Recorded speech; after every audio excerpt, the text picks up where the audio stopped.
কোরবানি ঈদের আপনি দেখতে পাচ্ছেন যে আমাদের এই গরুটা।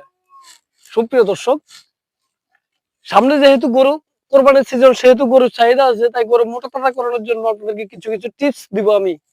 তো প্রাথমিক টিপস হচ্ছে সহজ একটা টিপস, যে এখন বসন্ত শেষ প্রান্তে চলে এসেছে, যে করই গাছগুলো আছে প্রাকৃতিক, ওই করই গাছগুলো থেকে যে করই, যেটা সুপ্রিয় দর্শক, এগুলো আপনারা কি বলেন জানি না, আপনারা যদি এই করই গাছের এই করই ফলটা যদি আপনি এই গরুটারে খাওয়ান, অবশ্যই গরুটা মাত্র 2 মাসে মোটা তাজা হয়ে যাবো।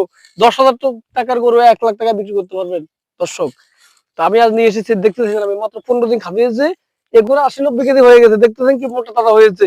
তো এটা আপনারা ফলো করবেন, এই মাত্র এই করই ফলটা খাওয়াবেন, কি জোরে খাই দেখেন, দেখছেন? এটা হচ্ছে আমরা করই গাছের মিঠাই, যেটা প্রাকৃতিক ভাবে আল্লাহর তরফ থেকে হয়।